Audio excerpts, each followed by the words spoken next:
Narsingi police station పరిధిలో మానవత్వాన్ని సిగ్గుపడేలా చేసే దారుణ ఘటన వెలుగులోకి వచ్చింది. ఓ మైనర్ బాలికను టార్గెట్ చేసి ముగ్గురు రౌడీ షీటర్లు ఆమెకు బలవంతంగా గంజాయి తాగించారు. గంజాయి మత్తులో ఉన్న అదే సమయంలో ముగ్గురు కలిసి బాలికపై సామూహిక అత్యాచారానికి పాల్పడ్డారు. ఈ ఘటన తర్వాత బాధిత బాలిక తీవ్ర అస్వస్థతకు గురవడంతో కుటుంబ సభ్యులు వెంటనే ఆసుపత్రికి తరలించారు.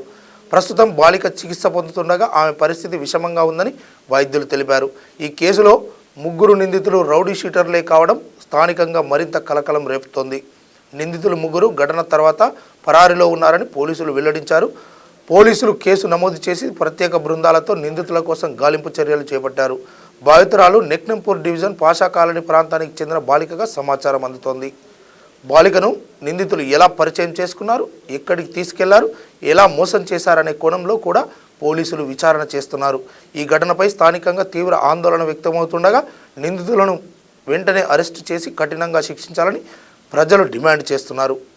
పోలీసులు కీలక ఆధారాలు సేకరిస్తున్నామని, త్వరలోనే నిందితులను పట్టుకొని చట్టపరంగా కఠిన చర్యలు తీసుకుంటామని స్పష్టం చేశారు.